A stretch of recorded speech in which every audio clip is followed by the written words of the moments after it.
Hello and welcome to the Film Ireland podcast, celebrating filmmaking, storytelling and cinema across the island of Ireland. Today's podcast has been supported by Screen Ireland, and we are delighted to be joined by writer and director Donncha Gilmore, whose debut feature Girls and Boys is in cinema on the 19th of September. So have a listen to the trailer here. Sorry, is that space free? Some guy sat beside me. Yeah, sure. Yeah, it's free. What a dick. I know. I thought I knew him.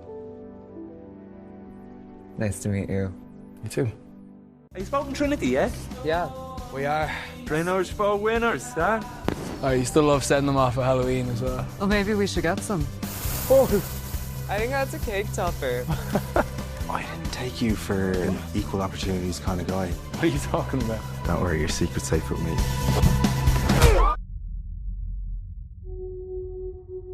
You said that I was trans, did you? Is that like a problem for you? No, of course not.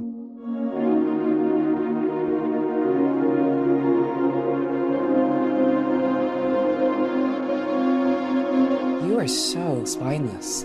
Sitting outside with your goons laughing at me. I just wanted to fit in. Yeah, well, you fit in all right. Ever since I've known her, she's tried to get the approval of people who treat her like shit. Like, you're better than me. You wouldn't be caught dead with her in public. If all I wanted from you was just to be my friend. Thank you so much for chatting with us. Thanks for having me, Gemma. It's great to be here. So you have a really wonderful back catalogue of short films that have done really well. You've been working in commercial work, and now your gorgeous indie feature is about to hit cinemas. But I would love to just first talk about your journey to get here. And I was wondering if you could just talk to me about your road into film. Yeah, I mean, you mentioned the shorts, and perhaps this is just like, you look back on, you're kind of like, oh, I wish I do things differently. But like, I think that my shorts, like, which I made all throughout my 20s, I was really still trying to figure things out, and I realized quite young that like there was a path into Irish film to get a fully financed debut feature. Like, I researched like how you do it, and as I was learning about it, I kind of realized that it may not work for me. Like, I may not have been able to get my first feature made that way, because, the typical path would be something like as follows, right? You go to the IADT, right, a film course, and you make a good thesis film, and you put that thesis film into festivals, and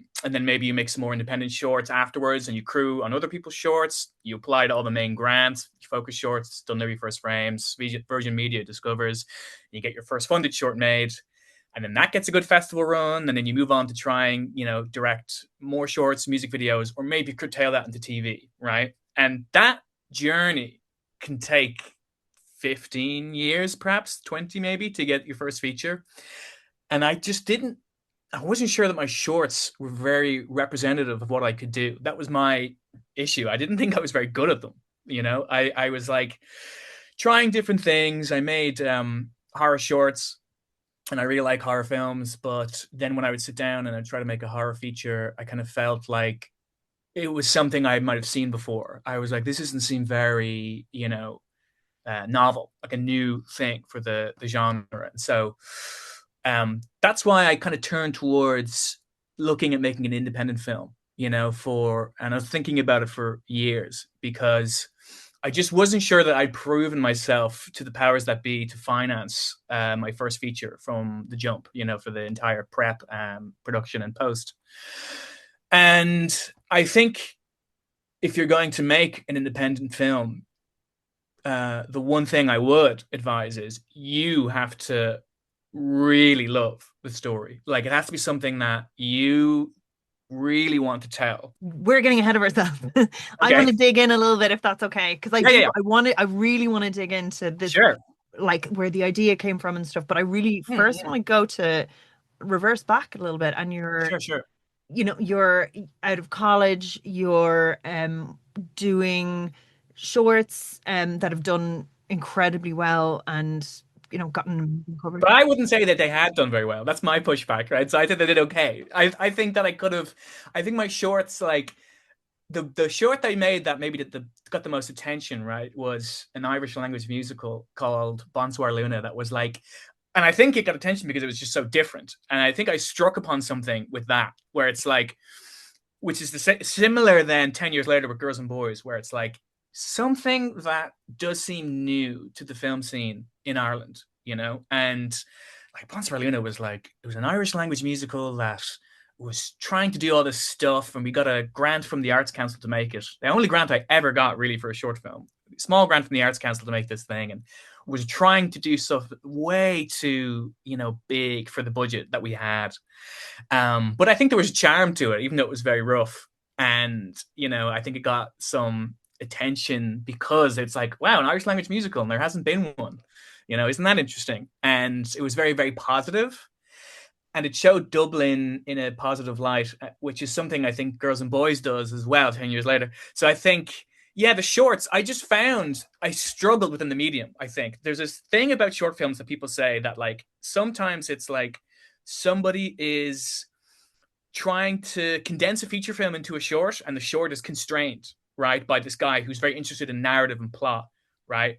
And that's not the ideal way to make a short film. The best way to make a short film would be something that is far more simple and works within that medium of a 10 to 15 minutes. I don't think I was ever doing it that way. But you were also at the same time kind of honing a good like visual storytelling voice for yourself and through commercial work and with work with clients.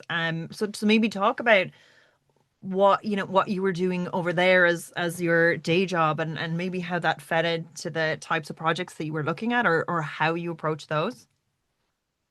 Yeah, I think when it came to the commercial work, I ended up doing a lot of like sketch comedy stuff with some of these clients like Boyle Sports and Paddy Power, and I got to meet Joe McGuckin and doing these stuff with Boyle Sports, who's great, who's in the film, who's in Girls and Boys. And sometimes you would be given the freedom then to like go off and make something. They give you, you get a budget, and you're like, we just need you to make something like this, and it can be funny or whatever. And we would then just, myself, Garrod, and maybe Joe, if it was Boyle Sports, would write something that we wanted to do just for our sakes and have a lot of fun with it. So occasionally you would get those moments with commercial video where they allow you freedom. And then there were other times where they would give you a very strict brief, and they would want you to write something. And like for me to direct something, for example, like it might have been an online commercial, branded content, or something that ended up on TV. They were very, very strict. And oftentimes I found myself in these meetings with all these people. I didn't know who they were, like on a Zoom, but these heads from a different like agency or whatever, a digital agency, maybe in London or something. And they'd each want to put their thumbprint on this idea, and they would be like, really maybe overthinking what it was, and you'd be trying to tell them like, well, I don't know, I don't think we need to do that as well. And they'd be like, no, I think it'd be great. And like, I recall, I won't say what it was, but I worked on something, a big commercial for an Irish football club. And I didn't, at the time, I was like, I don't know if they're going to like this, the fans. And I warned the digital media agency. I was like, listen, I'm not sure they're going to be a big fan of this thing. We'll do it. I'll do what you want, but I'm just saying, put my warning out there. And sure enough, when they put it out, the reaction was really negative. And I remember talking to some of these fans in a pub saying like, oh, do you ever see that ad about this with your football club? And they were like, that was a dark day in our club's history. And I was like, I made that. So like, maybe that was what as well, like pushed me towards dreaming about something independent, because I would be like, well, I've had all this experience of making stuff that's like with constraints, with no constraints sometimes, with the shorts and with some of the ads. But you're right, I did get to hone my craft. I would like, get excuses to try and, get different gear to rent for different shoots, to try different things, just keep experimenting through both the shorts and then the ad stuff, which I discovered the more you get towards TV ad campaign that's going across the country, there's almost zero room for that. It's very brief oriented. you know, and it's like an agency is kind of already, you know, storyboarded the thing before you can even come on board. Sometimes you can actually, if a director is very good, like a very, very good TV ad director who's experienced, they'll want his or her input. And they'll be like, we're bringing you on board because you're very good at that. And we want you to do this. But a lot of the time when you're junior, like myself, it's just like, go do that. Just do a brief, you know, which isn't the most fulfilling thing, obviously. And I mean, I didn't mention it before. I did 2 years in New York working in commercial video because I went after college. So I did film in Trinity, which is like a hybrid course of theoretical and a bit of practical. I believe now they're moving more towards trying to bring more practical in, but it's certainly not like your IDT, which is very much like the National Film School, you know. And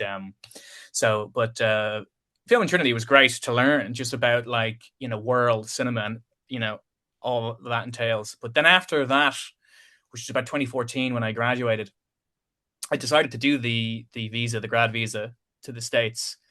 And I went over to New York for 2 years, and I was working in like online media, like branded content in Manhattan, like as a video producer. And I think I was able to get a job there because the guy, one of the higher ups in the company, liked the Bonsoir Luna short. Just thought it was like, he loved musical theater, and he was like, that's so cool. So I got a job shooting branded content, and we would do these, like, this is like mad stuff.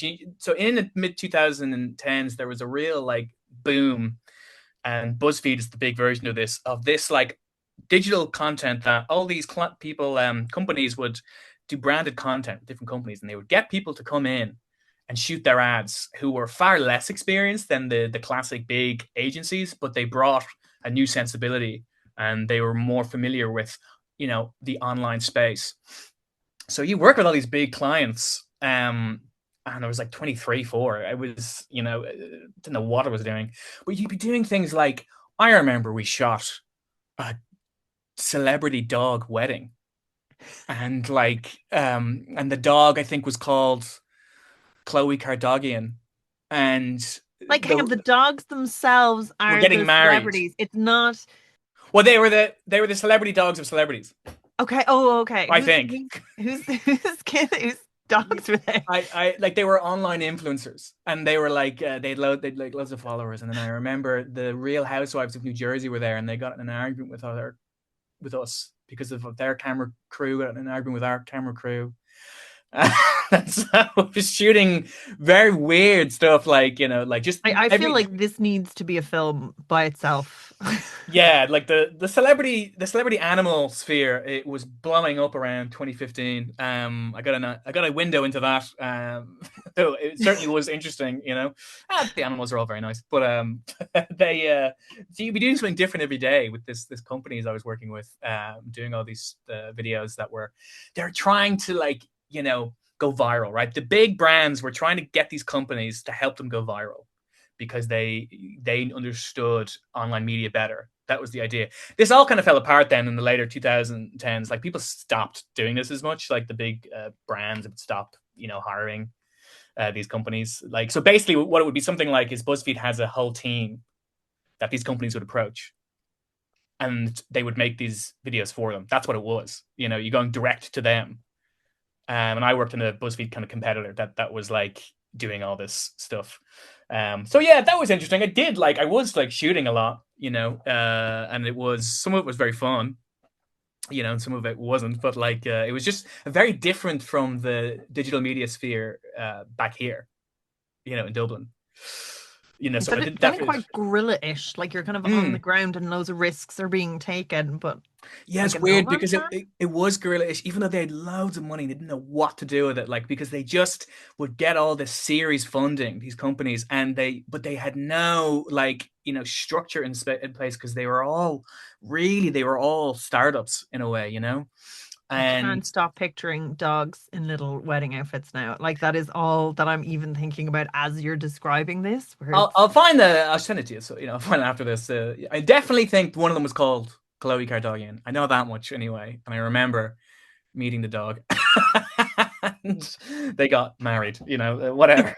And were they easy to to direct or to shoot as well? Like if you're doing the producing end? They kind of were actually, because I think the influencers who owned them had been doing it so much with them. I don't know how ethical that is, but like they certainly had like been training these dogs to be camera ready for their entire lives, you know? Like I mean, they were making their incomes were tied to these dogs in these accounts, you know, like directly. This is very strange. So But it so that feeds was one of the into many turns you can take in terms of like if you're going to be a video producer, you know what I mean? You can end up in like, because then when I came back, I went in the complete different sphere, and I ended up in sports video when I came back to Dublin. But then up until that point, it was nothing like that, you know? and the two worlds in terms of like practical considerations and the size of a shoot and probably like again more limited budgets. Like, did you then when you came back, having come from that space, have more creativity even within those roles sometimes?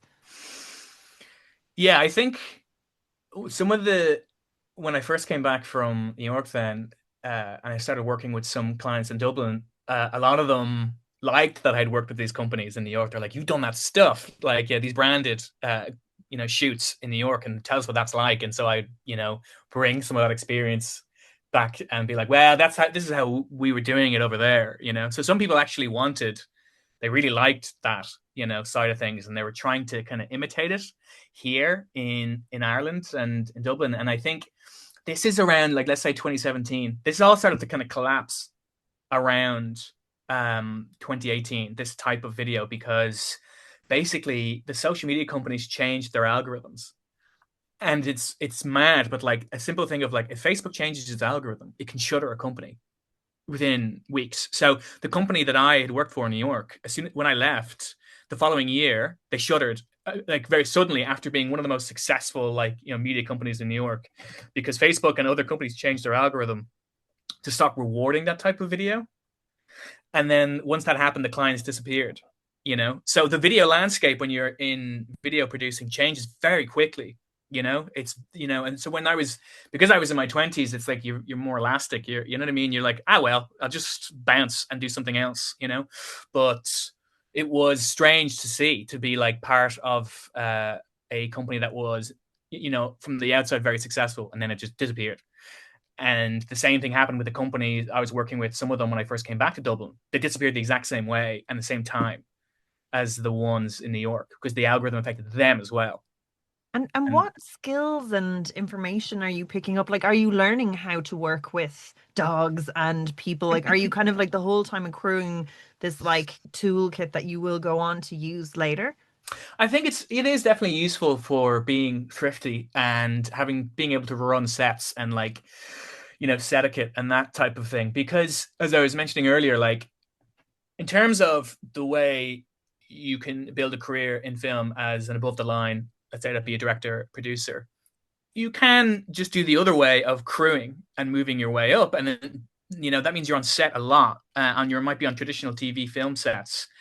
But, most directors aren't doing that. Like most directors are not on sets as much as the crew are, because a director is trying to get their projects going, or they're trying to get on a job. So like they're not working as much as the gaffer, you know what I mean, the sound op, or any of those people. So when you're doing commercial shoots, then you are working a lot on sets, and it's a good thing because you need to learn that type of etiquette, you know what I mean, how to manage things, how to talk to people, the right way to structure a day, to wrap properly, not to make things go on and expect people to be okay to stay hours late. Just how to treat people is really one of the most important things, I think, in film, because you always hear negative stories that people have, and they tell you them freely, and it's a kind of a thing, sharing your horror stories on sets. And if you've gone through that, like I have on commercial sets where I was treated, like, let's say, poorly by a client because of the way that they are,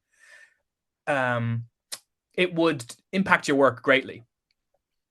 So then when you go through that, you think, well, I don't want people working with underneath me to go feel that way, like at all. I want the sets to be like fun, a good place to work.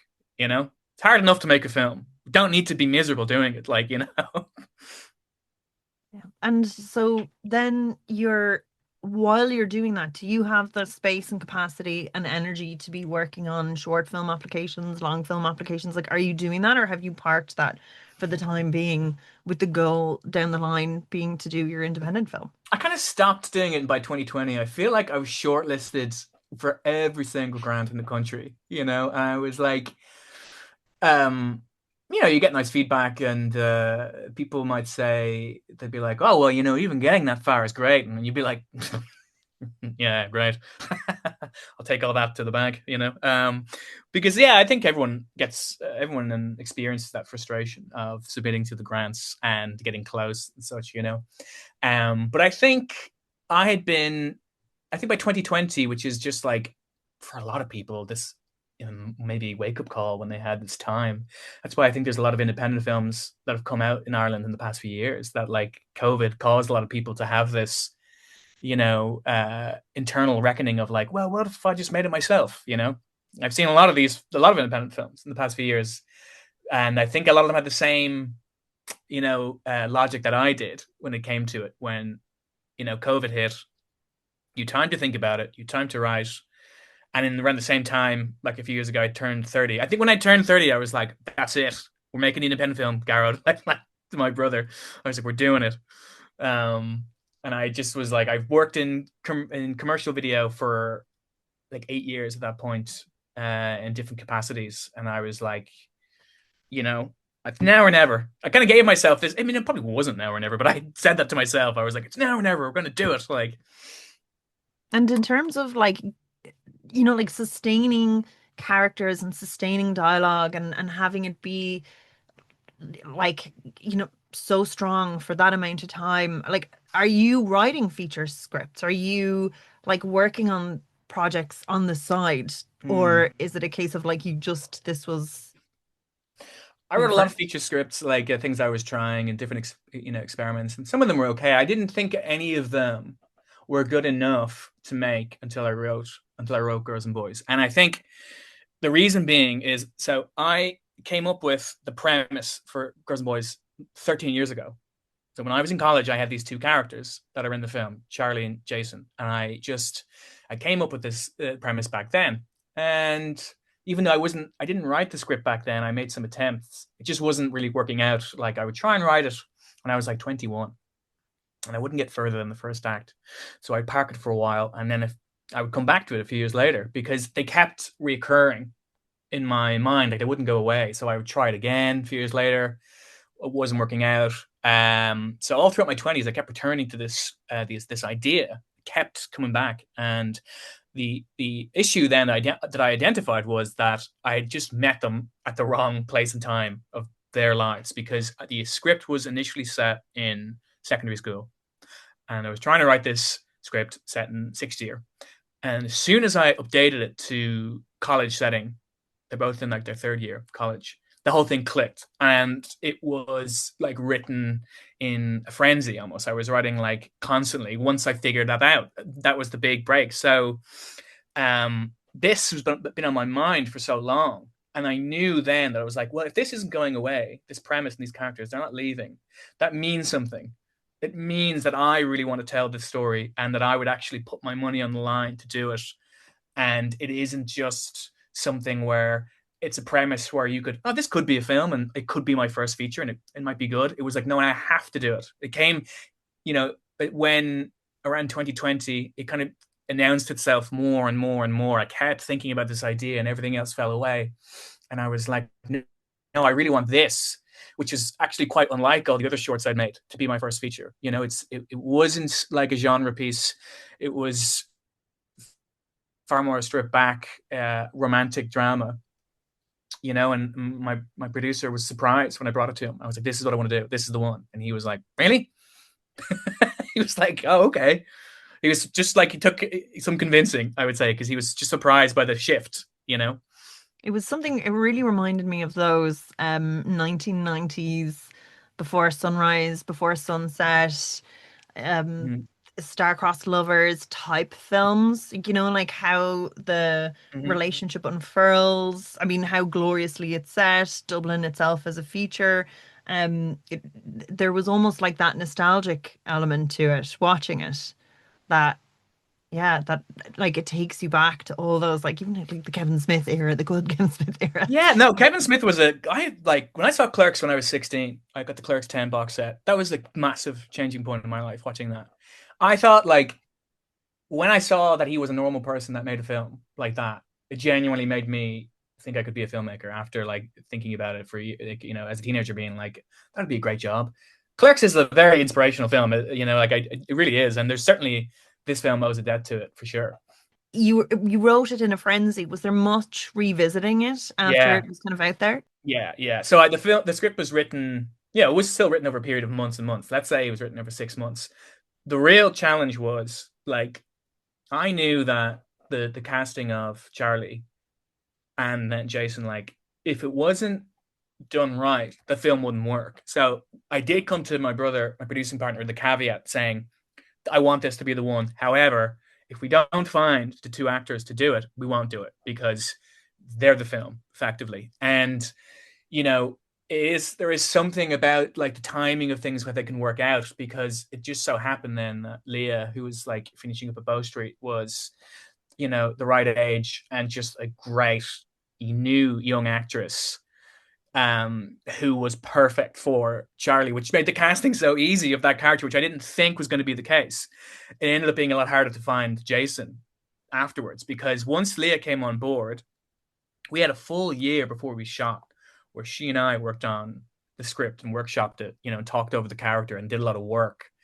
And then finding Adam was through a series of auditions and chemistry reads because we would bring actors in to read with Leah and film it, and then we could see if the chemistry was there. So it wasn't just like, of course they need to have the right type, age, and all that as well. But like, it really is a two-hander. So if they don't work well together, what are you looking at really? And So warmth is really important. If yes, because of the arc, and I don't want to give too much away, but if there was a different energy to him, he would maybe not have been as likable.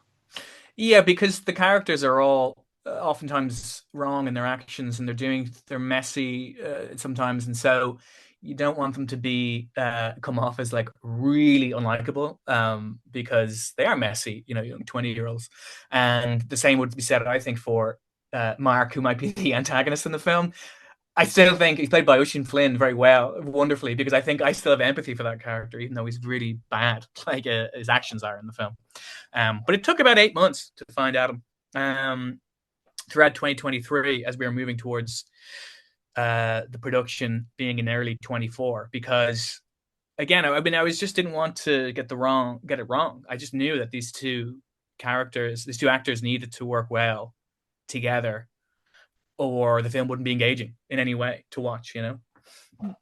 And this time as well, so you're prepping for talk to me about like getting the resources then together, like your crew, funding, like getting all those things in place. Like, Yes. So basically, my brother and I, we kind of came together and formulated a plan. We said we're gonna take the focus short from Screen Ireland budget, right, which is 50K. Okay, we're gonna take that and we're gonna use that we're gonna put that money in from Gander, our company, and use that to finance the production window of the film. Okay, so it did end up being a little more. It ended up being more like it was 60K, I think, like what we did in the end for the production window. So let's say we did that, put that aside, and it's like that's going to be the budget.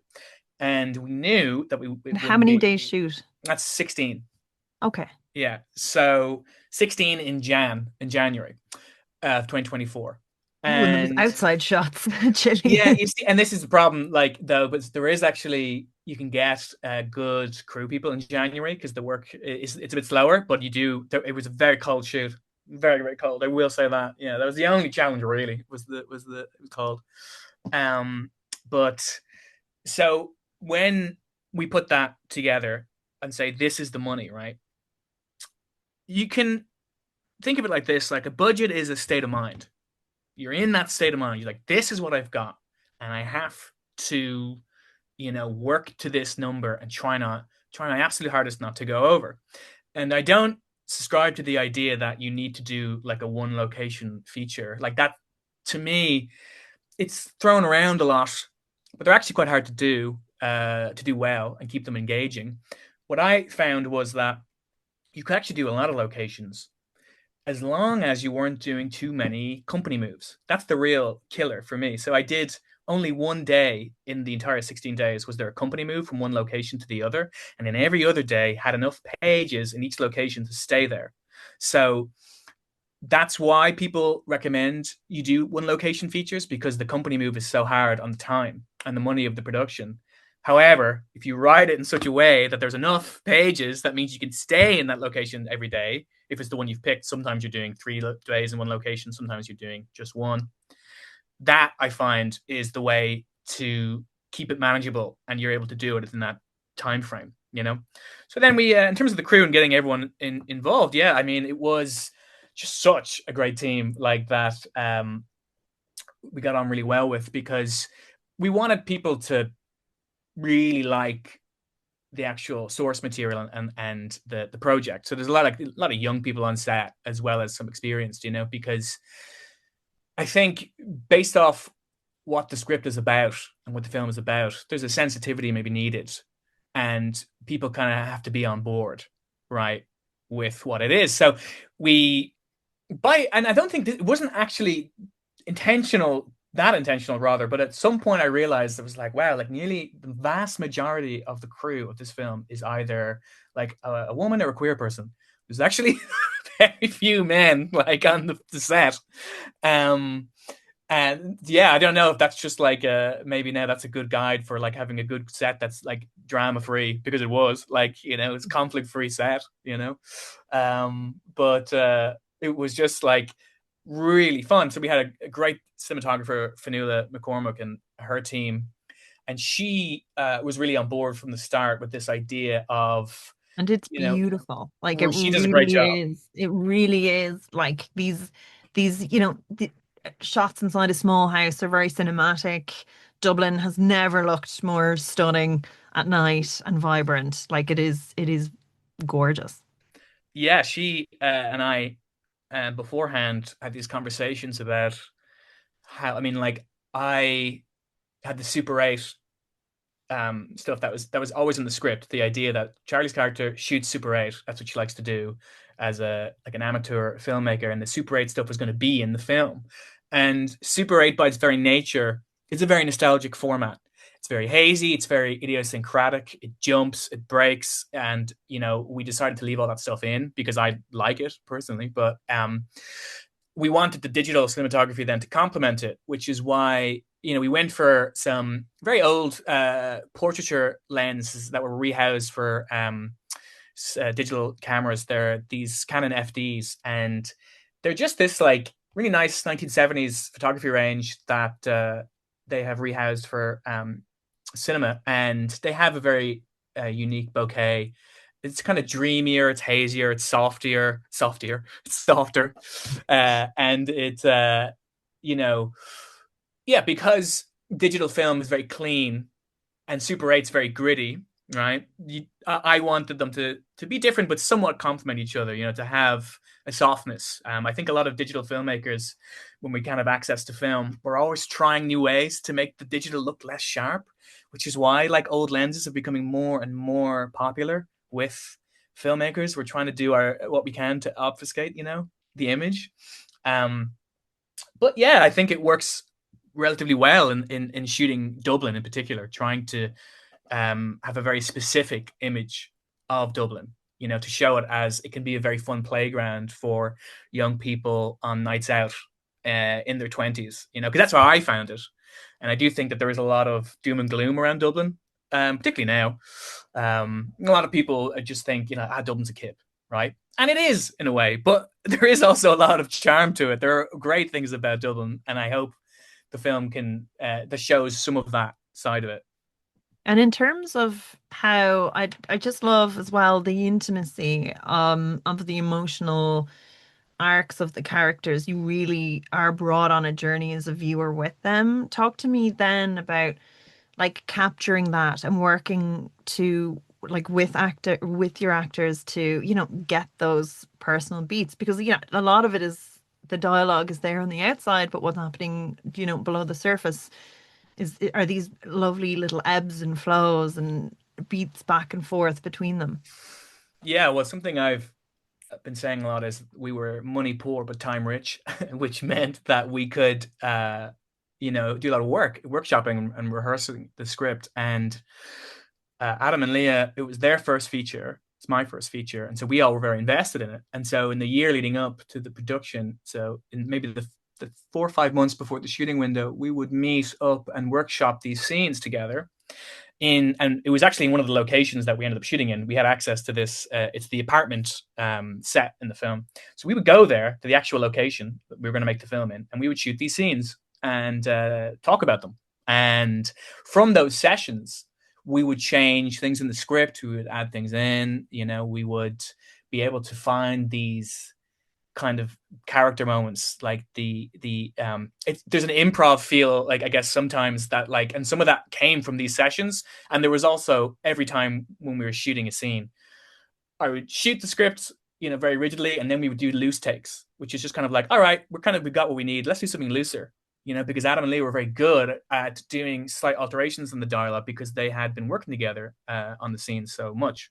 And some of those takes ended up being in the final film because they brought us like a real naturalism. It might be someone stumbling over a word, or laughing at a different time, or coming up with a joke on the spot, and they surprise the other performer. So because so much of acting is reacting, and in order to keep those scenes fresh and interesting for the actors, that is great to allow them that freedom once you have it in the bag already, to have the scenes locked. You don't have to. I wouldn't start off on an improv take. I wouldn't do that, but I think they can work really well in tandem with your main takes. Having come through the other end of it, is there any advice that you'd give to yourself in the planning stages or in that stage when you've just kind of like put the end on your draft of your script? Yeah, it's a good question. I think I was, in terms of the actual production, the 3-week production, right? I actually think it went really well, and I really enjoyed it, and we really, really planned for that. Like, that is the thing you're planning for the most when you're making an independent film. It's the mountain you have to climb. But all the other stuff afterwards is very difficult. And I think that is where the advice would lay for me now, because the idea of, trying to get all of your documents in order, like your legal stuff, like to get a film released, you're not running as tight a ship on an independent film as you are in fully financed pictures. So like, you're doing a lot of things in reverse, where you might not have gotten the location release on the set because the person wasn't there, and then you leave that go for a good while, and you're like, oh no, we have to go back and get that, or you'll be in trouble. And I definitely learned a lot from music licensing, which was that the film has a lot of music in it. And I think something we wanted to do was showcase Irish musicians and new bands. Yeah, we really wanted to show new bands that we really liked. But there are some bands in there, like there's 2 artists that are bigger.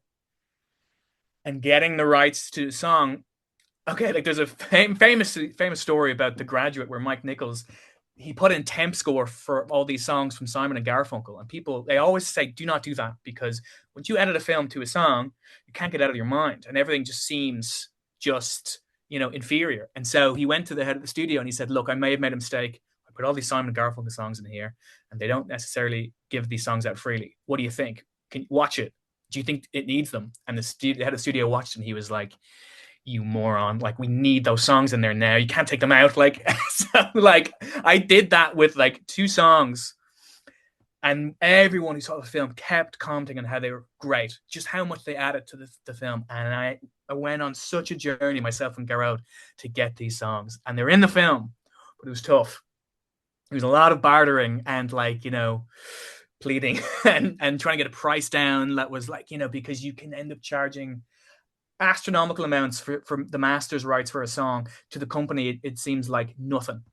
It's nothing to them, and it wasn't even that big. Like, it's just, because they're licensing it out to an ad that has a huge budget. So like, exactly. That's the thing that you're sitting next to in their email inbox. Yeah, yeah. And so that's something I definitely learned about how, like, because we did the right thing for most of the artists. We got in touch with them and we got them on board, and a lot of them were small or independent who are up and coming, and they're even doing better now, and their songs work really well. But with 2 tracks, we just, everyone saw the rough cuts and they're like, well, you got to get those tracks in there.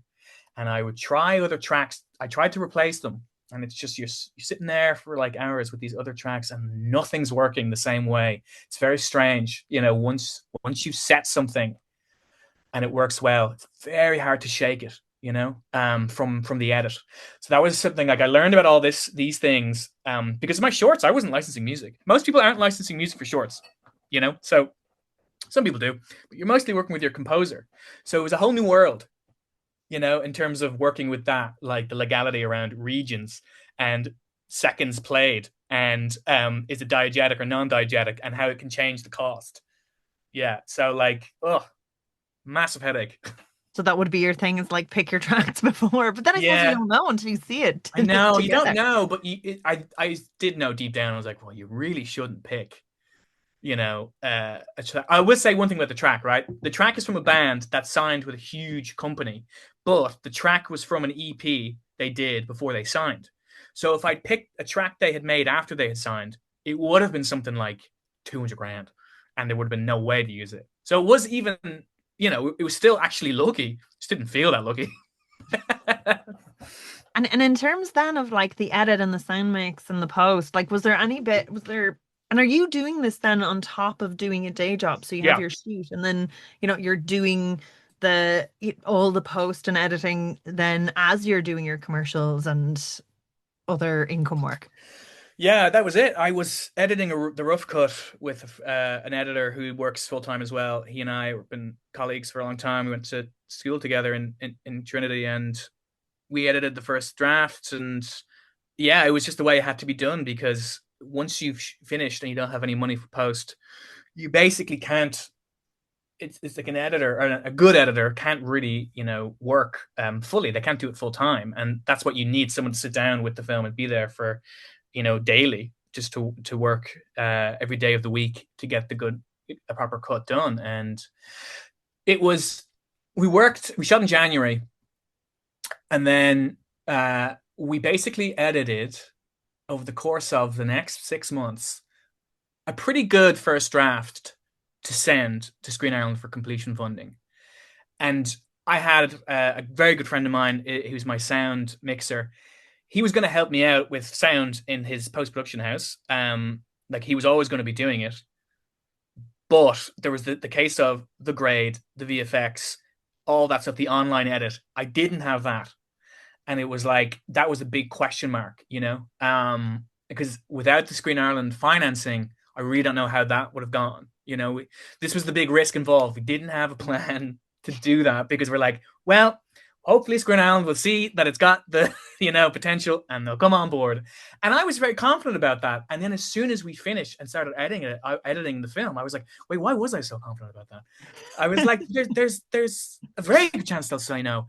And then as time went on, as we finished the cut, and I did really like this rough cut, I thought it had a lot of potential, and we're going towards Screen Ireland. My brother and I, my producer at the beginning, he was skeptical about if Screen Ireland would come on board before we shot. And then slowly over time, we kind of swapped places, because when we finished the rough cut, he was like, you know what? I think they'll actually say yes to this. And I was like, no, they won't. I don't know why I did this.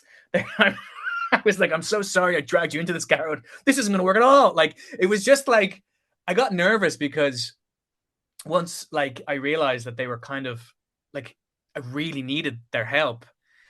And, it's all well and good saying something, but then like in theory, but then actually doing it, going, putting the money aside, putting it into the film, shooting the film, doing the whole thing, after that, it's like, oh, actually, like there's a very good reason that we won't get the financing. So yeah, then we submitted that rough cut, which I worked on in my spare time over the 6 months. And it felt like forever. I think it was actually only 2 months before they came back and said they were going to give it to us. I think I could be wrong though. Like, I think we submitted it in August, and I think the very first day of November of 2024, they were like, "Yeah, we'd like to come on board." And it was shocking to me. I was actually shocked. I don't know why. Garrett was like, my producer was like, yeah, I told you this was going to happen. But I guess a mistake I did make, this is something to qualify, is people always say that you should apply for the full amount with a grant, right? For some reason, me and Garrett thought maybe that we shouldn't. And we submitted for like a good amount of money that we thought would help us over the line. And Screen Island came back to us and they were like, why did you submit for only this much? You definitely need more. And I was like, oh, well, if that's what you think, who am I to argue? But it meant that we had to resubmit, and it dragged out post a bit longer because we had to then do a new application to get the full amount of the financing, which was great. But it just meant then there was a longer window before we could start, because I always wanted to premiere the film in Galway, but it was very, very tight on that end. Like, I really didn't know if we were going to get it over the line for Galway, because of that delay that we had made for ourselves by not applying for the full amount, basically. Yeah. Gosh, well, there's a lesson for anyone listening, getting Yep. the full amount. And then in terms of distribution and like Breakout are bringing it to cinemas across Ireland, what was that process like? Because again, this is kind of like your first rodeo. Were there any things that were a surprise at these different points? In this plan I came up with my producer, I thought that if Screen Island came on board, we could have a premiere at Galway and then talk to the distributors there. I didn't think we would get one beforehand, and was the very pleasant surprise, obviously, because distribution really, we're talking about how hard it is to make a film, but one of the hardest things then is getting it out there. That's even harder than making it, really, which is the scary thing to think about. But Breakout approached us after Screen Ireland came on board, and they were interested, and they watched the rough cut, and they said, so the rough cut of the film ran about 97 minutes. And, that might seem like a short runtime. However, the script was very tight. It was like an 85-page script meant to be in the 80-minute to 90-minute range. So they suggested getting an editor on that could actually work full time, because I, wasn't able to. And Colin Campbell's name had come up by Screen Ireland as well. They said he'd be a very good shout for this if he has the time. And they helped connect us. Before they had signed on to distribute the film, they just said, well, we think Colin Campbell's a great editor. We work with him. You guys should talk. And he came on board, and so this is something that's actually scary. I found handing the reins over, right?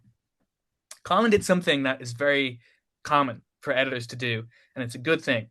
I gave him a 97-minute cut, right? And he said, I'm going to work on this for the next 2 weeks, and I'm going to give you my cut. I said, all right. 2 weeks later, I get a file back. The file says 78 minutes. And my heart sank. Like, I was like, 78 minutes? I was like, he could hold 20 minutes out of this film. I was like, this is insane. Like, what is that? So I was like, great. So I put the cut on, I watched it. And slowly then I realized what he had done was he was showing me what the film could look like at its shortest. And then we could build back up. And I realized watching some of these short scenes, I was like, okay, this scene he's done is too short. But this one actually works better in this short form. I actually don't know why we had it running on that long.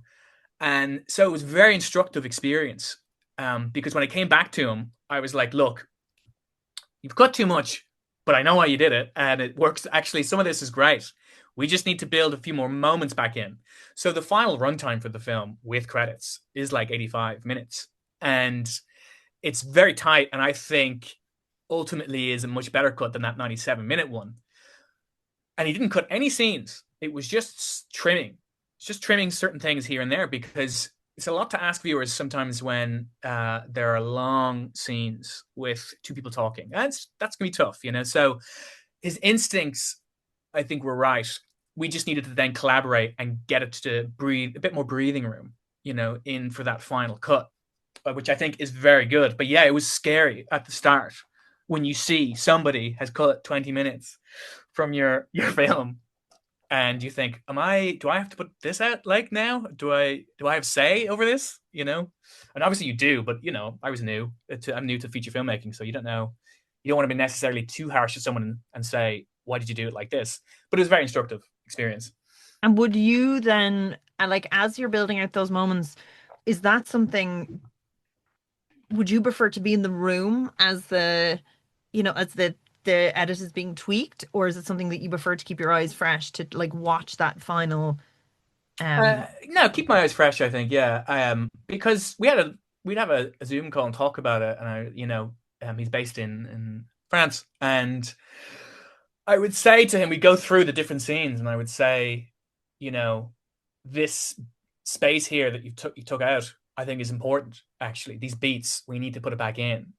It's moving too fast. It's actually, it just needs a few breaths, and then he would do it. And most of the time, he was able to take that on and do it perfectly, bring it back to you, and being like, okay, here it is now. He was very good at implementing those notes. But it's a great way to edit a feature is to say, here's your feature at its longest, here's the kind of medium length, and here's the shortest, because all three cuts actually have merits to them in different areas. It's like that scene that was really long actually worked in its long form, and that one that was really short, same thing. And actually sometimes he put in things that were longer than my cut in a different scene, and it would work really well too. So it wasn't necessarily always about just cutting nonstop. But yeah, I realized as well, looking back, I was like, wait a minute, I look back at that script, it's 84 pages, and 97 minutes actually would be a very long cut of that, that 84-page script. Then watching it with an audience. So like you've got it to that perspective, and watching it like with a cohort of people, what was that like? Yeah, Like, did you feel when people were hitting certain beats? Was there any reactions that surprised you? Yeah, there were some. So we screened in Galway first, and then the Gays Festival in the Lighthouse. And, they were both very fun screenings for me.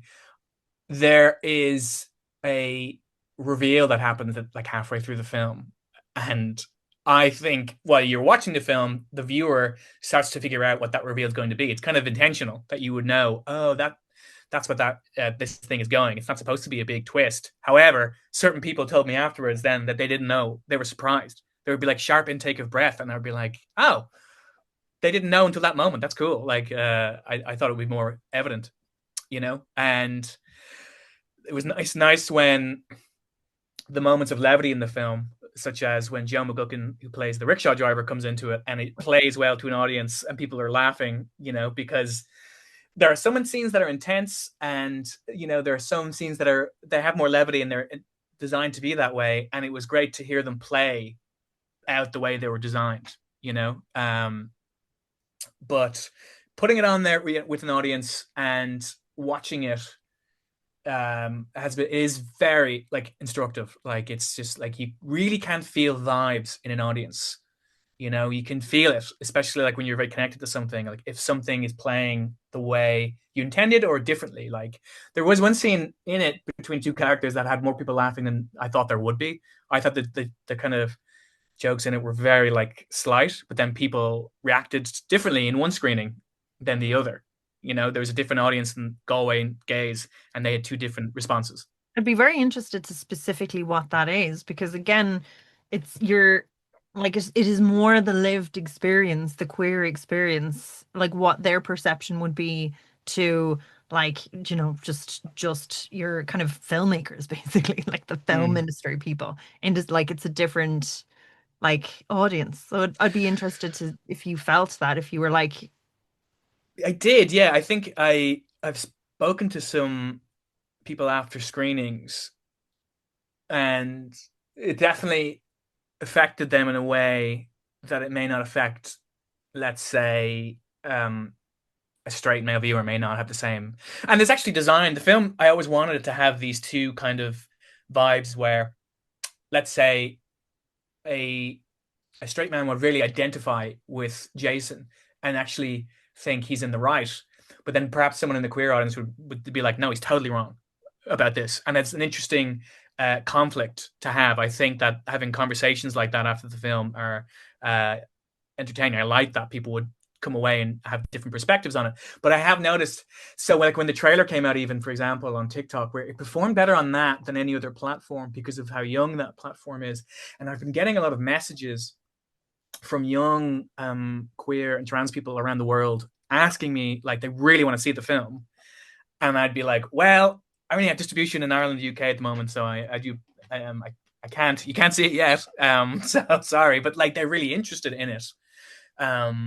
And I found that with some of the audience members I spoke to as well after the gays screening, they definitely had, some of them had a very different reaction to some of the people who saw it in Galway, maybe, you know? Now it's getting ready to go to audiences across Ireland. Like, are you sort of relieved it's getting out there? Are you excited for your next steps in your career? Like, what now is it? Are you kind of like basking in the glow because finally, you've been working for so long on this? Yeah, I'm very excited for people to see it and for these different reactions and how people will respond to it. I think something that's very strange about this film for me, in terms of, I talked about timing earlier, I came up with this premise 13 years ago, as I said, and then as I worked on it over the years, there's obviously a trans character in as one of the leads. I do think that the culture has shifted, in particular in the UK, in a way that I was surprised by. And the film is coming out now at a very different time than when I first was working on it, And so I'm curious about the reception of it across both Ireland and UK when it eventually comes out there. Because, like, you can't kind of plan for the externalities that are happening when you release a film, Obviously, a lot of people commented last year on how sales went way up for Conclave after the death of the Pope, because everyone wanted to watch that film now because, like, oh, it's so current. But I am really enjoying this moment that the film is coming out, because that's the other thing. I'm under no illusion that would be easy to get my next film made. It should be slightly easier. That's about it. Like, I am working on my next film, but it is always difficult. It's always an uphill struggle. It's like there is no, as famously as another independent filmmaker who inspired me to make this was of the Duplass brothers. Like, Mark Duplass has that speech that went viral of in South by Southwest. Yeah, the cavalry isn't coming. We all know. Yeah, it's a great speech. It's a great speech, right? The cavalry isn't coming, and he's that's a good thing to keep in mind. Like, there is no necessarily like this. Once you release a film and it gets picked up by a distributor, people aren't going to be banging your door down. You know what I mean? You do have to then push the rock back up the hill again and put the effort in. It's like, yeah, I think most filmmakers now have kind of figured that out. I think there used to be a time maybe where, a lot of people were surprised after they make their first film, and they're like, why is this so hard? To do. I thought it'd be easier, but it's like, no, like, yeah, it's just the way it is. It's just they're always hard to get off the ground, and it doesn't. Now, you could have a huge hit, and obviously then, like, people might be, but that's certainly not something to bank on. What now is on your slate? Are you going to take a breather? Have you, a bunch of other projects that you're kind of starting to look at now? I think when you're in filmmaking, like, there is like a breather is kind of built in. It's like, by nature of how slow things move, it's not like, because as I said, we shot this in 2024. Now, I was doing a lot of work on the post-production all through 2025, and it got rather hectic. It was very hard, actually, to finish post, I will say, under the tight constraints. I did think that when we got financing that post, I was going to be able to enjoy it. And I did enjoy it, but it was just very stressful once that deadline came in, very hard for Galway, that I was like, we need to finish this, that was hard. But you kind of end up taking a break because it just takes so long to get films made. So no, I am trying to get, I'm going to try and move as fast as possible on my next film after Girls and Boys comes out, because I don't see any point in waiting. If you think you have a script, an idea that is, worth doing. I would say as a writer director, it can be maybe quite different because, for me, I do really think the script has to be something that I love, that I really want to see out there, and I think that gut instinct that I had for Girls and Boys back in 2022 and 23, it worked out. Like, I was right about that instinct of like, I think that this story, that people will respond to it. I have a feeling about it. And it is kind of ephemeral and, mad as well, because you're banking actual like finances on it. But, what else do you have? And in terms of approaching art, like, you have to really fully believe in it, or else why would someone else? And why would someone else even want to see it if the creator didn't, wholeheartedly, say this with his chest? You know what I mean? We look forward to seeing it on the big screen. Congratulations. This is a really exciting time to celebrate, and hopefully you can come back and talk to us about that project. Sure, anytime, of course. It's great. Thanks so much for having me, Gemma. So thanks so much for listening. So make sure to rate and subscribe to Film Ireland wherever you get your podcasts. And for news, reviews and events, subscribe to our newsletter at filmireland.ie.